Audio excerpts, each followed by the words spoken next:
I just want to say thank you so much to everyone for all of the love and support.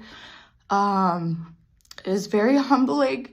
Hey everybody, I'm Anjanette Levy. Thanks for coming to my channel. Please do me a favor, hit that subscribe button. Also hit the bell for notifications and hit that thumbs up, hit the like. It really helps the video. And then let me know what you think about this video at the very end. I'm going to be doing an update now on what's been called the Cincinnati Brawl.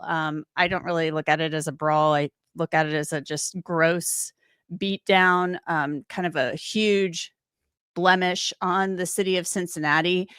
There are a lot of failures here, and I think those will be addressed. Hopefully, I'm hoping they will be addressed. But I have some interesting information I've been looking into, and that's basically the lack of a police presence downtown in these hours after the music festival and at bar closing time, especially when there were some concerns about that particular area and possibly some bars maybe not following all of the rules. As you know, Holly has now spoken out. She is the woman who was just knocked out pretty much cold for about a minute or so early last Saturday morning. This all unfolded around 3:06 a.m. down at 4th and Elm outside of a bar called Club Love. As we know right now, there are 4 people who have been taken into custody and are facing charges for this incident. One of them has posted bail, but the guy who's been described as the catalyst for this fight and then other fights that broke out as a result of it, Montanez Merriweather, he's 34 years old. He remains in custody at the Hamilton County Justice Center. I checked on that just before I started recording. He is somebody who was out on bail for another case when this happened. His mother has come out defending him, saying basically that these Russians started it, that type of thing. Hopefully we get more video this week to explain a lot of this, but it doesn't matter what anybody did. 2 wrongs don't make a right. I think people are kind of forgetting that old saying. A woman was knocked out cold in the street, and now Holly, the woman who that happened to, is speaking out. This video was posted on X earlier today. So take a look. She's healing. I just want to say thank you so much to everyone for all of the love and support. It is very humbling that you have sent your prayers, your blessings. It's definitely what's keeping me going. And you have just brought back faith and humanity. So God bless you all. Thank you. I appreciate everything that you're doing for me and my family. It's been very, very hard, and I'm still recovering. I still have a very bad brain trauma. And thank you, everyone.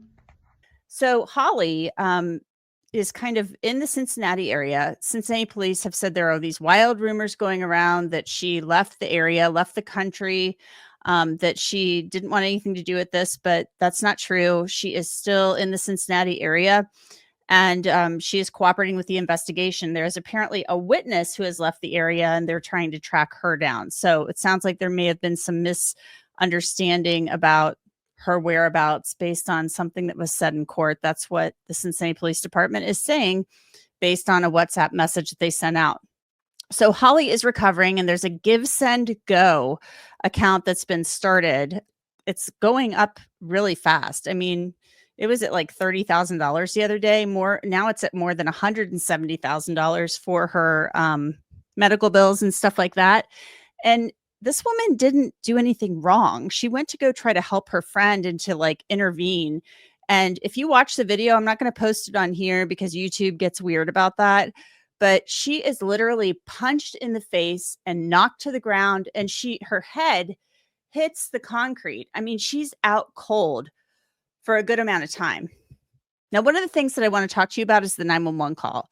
We're going to get to that later. But first, the more pressing issue is the fact that, as I mentioned, there were only 3 cops on duty downtown in Cincinnati on a big weekend. You know, there was a big weekend. There was the Jazz Festival in town.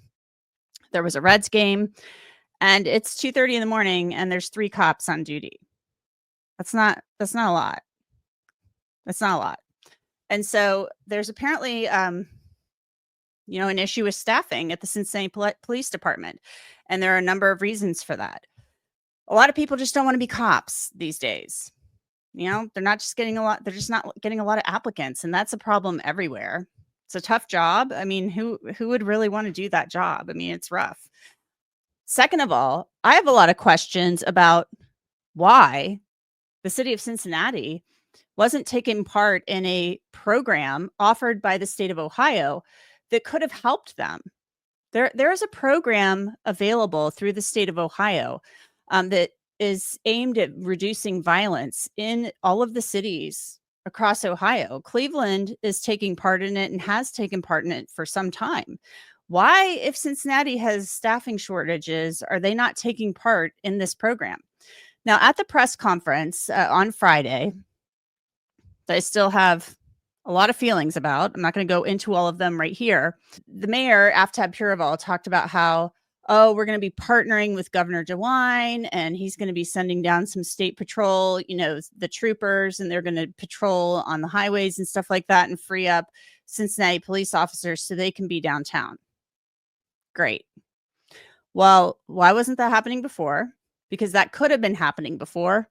But more importantly, why wasn't the city taking part in this program that could have helped target violence, target bad actors in the community when there was an uptick in violence anyway in the city of Cincinnati? The Department of Public Safety is a state agency with the state of Ohio. Governor DeWine oversees it, as does his staff. And they have a number of initiatives to help cities, to help them do things to address violent crime. And one of them is the Ohio Violent Crime Reduction Program. And this program is something that cities can take part in. And Cleveland just took part in it recently and has taken part in it many times. And I'm going to tell you a little bit about what this does. So basically, let's say the city, and they all know about this. Like, apparently, people with the governor's office, I don't know who it is, but they have staff that reaches out to the cities because they have two kind of arms of this program. They've got grant money that they hand out every year to help with initiatives. And then they have this other kind of assistance that they can offer. And it's the State Highway Patrol. They have these specially trained troopers and detectives, if you will, who are really good at policing liquor compliance. So let's say I'm somebody who's a bad actor in the community. I walk around with a gun. I might be a felon. In Ohio, they call that, say I'm a felon walking around with a gun, they call that carrying a weapon under disability. That means you're not allowed to have a weapon. You're not allowed to have a gun. And you're certainly not allowed to carry a gun into an establishment that sells liquor. So this is what these state troopers will do.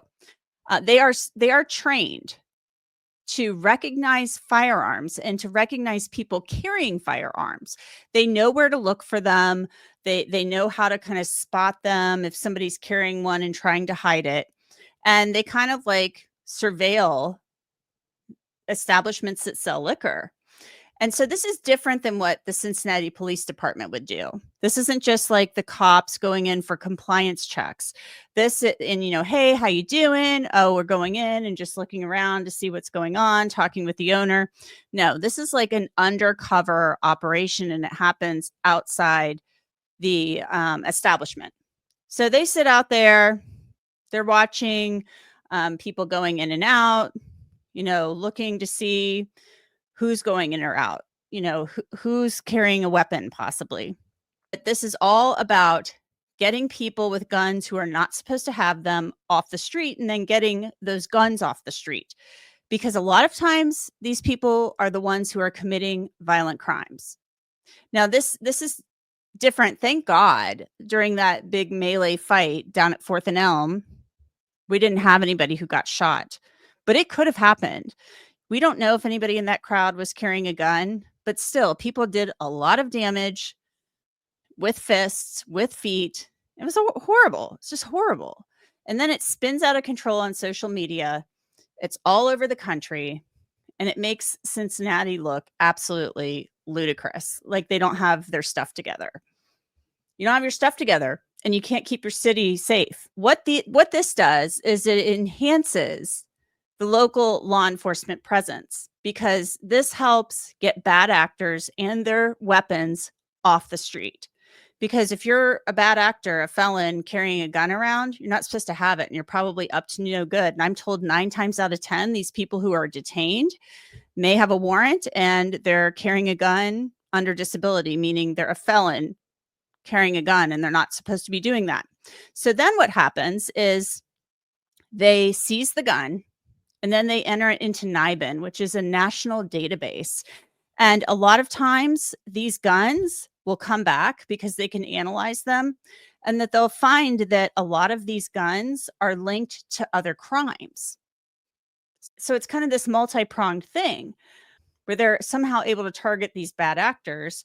They get the guns off the street and then they find out, oh, they're linked to other crimes. And that leads them into further investigation. So the question is, did Cincinnati turn down this help? Was Cincinnati aware of this help and said, no, we're good, despite the fact that Cleveland has accepted this help on multiple occasions? They apparently recently did something. One of these, violent crime reduction things was actually conducted recently in Cleveland. And Cleveland's a city that city's had problems with violence before. Cincinnati has had a decades-long, sadly, problem with gun violence. I mean, gun violence in this country is an epidemic. Now you're like, oh, well, what would this have done? What would this have done for the fight? Well, if there had been this additional kind of coverage, law enforcement coverage down there, A, they might have seen it faster. B, there might have freed up some local cops to do other things like, hey, just be present out on the street, stationed out there on a busy weekend. And C, just taking advantage of a resource that's available to you to address violence in the city, because there's been a major concern about the number of homicides in the city of Cincinnati. It's a concern every summer. Every summer, there is like this real concern about an uptick in violence on the streets of the city. So there's another thing that can be done with this. They can bring in like state patrol to do traffic enforcement, of course, and that's what's happening now. But that's not really a big piece of what I'm talking about.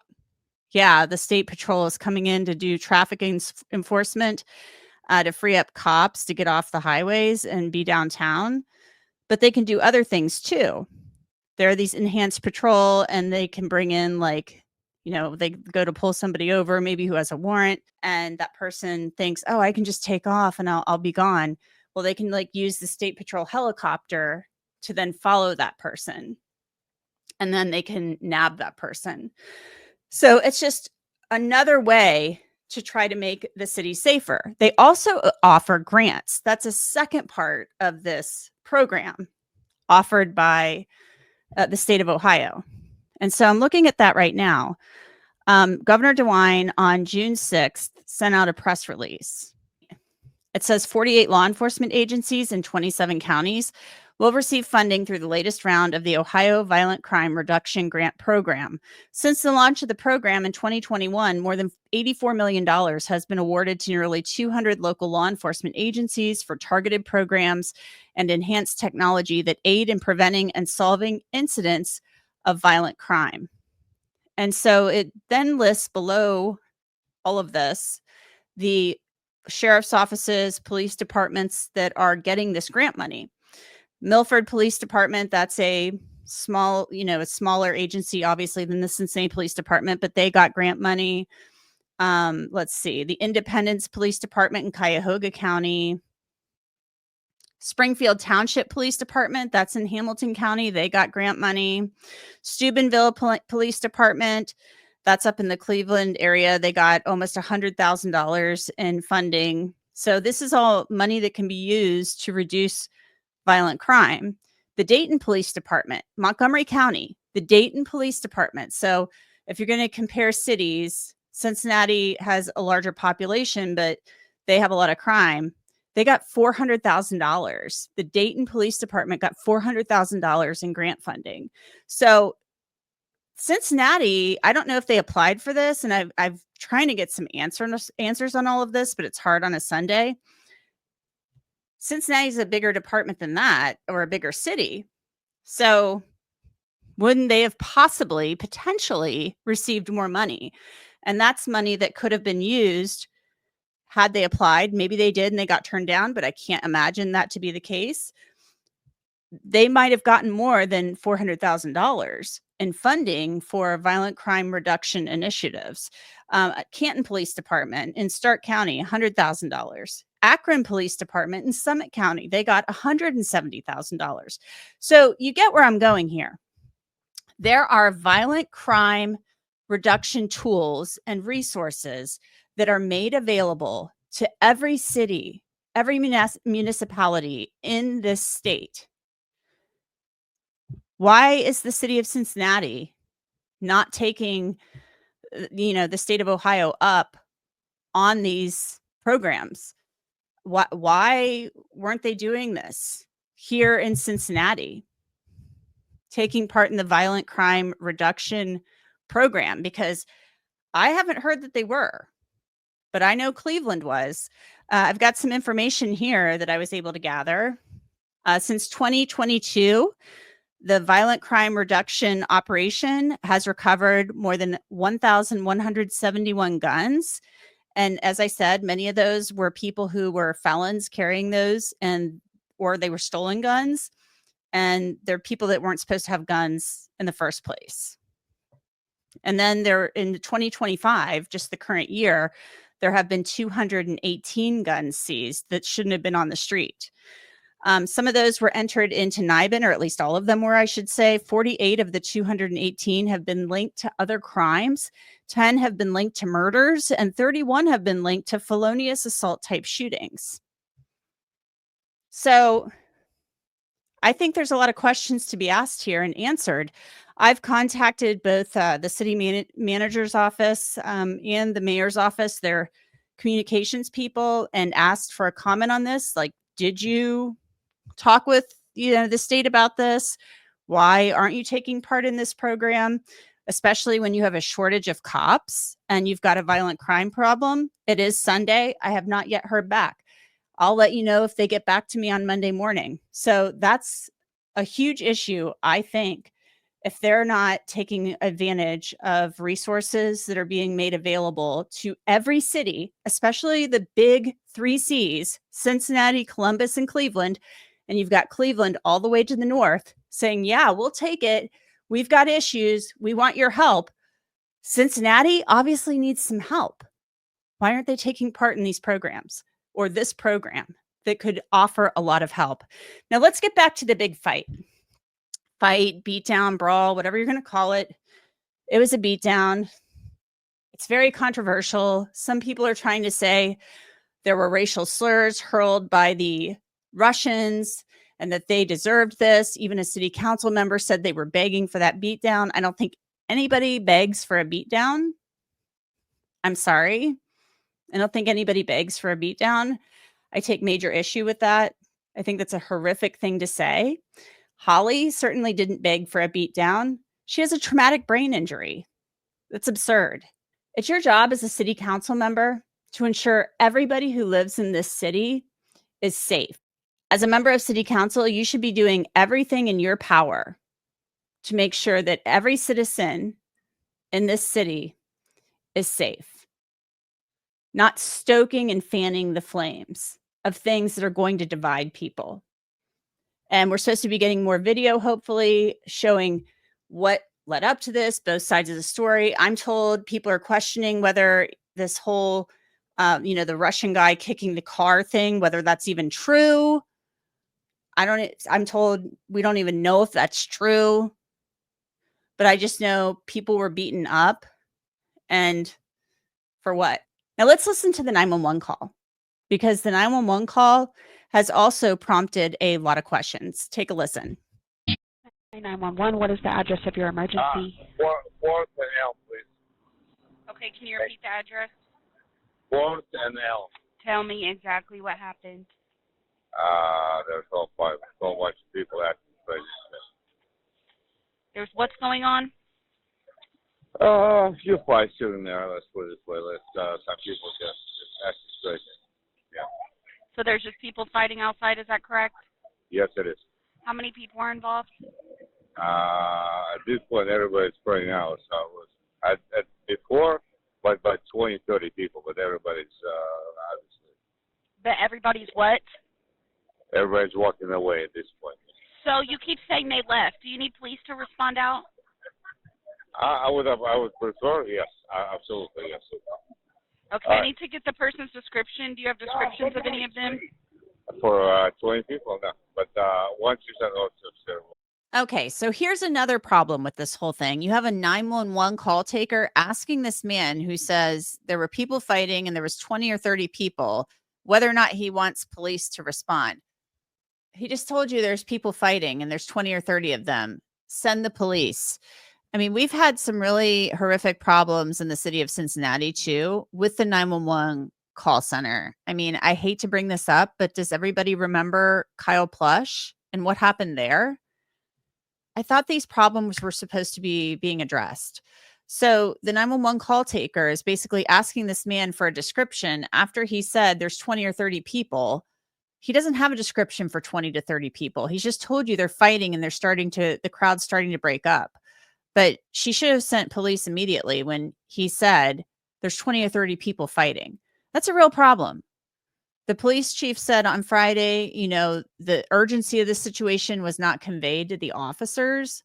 Well, I guess when you're questioning whether or not this guy, asking him whether or not the police should actually be sent to the area, just seems really ridiculous.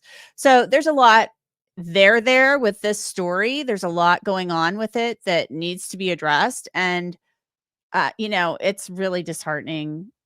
The people deserve better. And I'm going to have more to say about this. So stay tuned. I'm Anjanette Levy. Again, thank you so much for watching. Please hit that like and subscribe button, and I'll see you back here another time. Let me know what you think of this video. And if you have any information you want me to look into, let me know in the comments. See ya.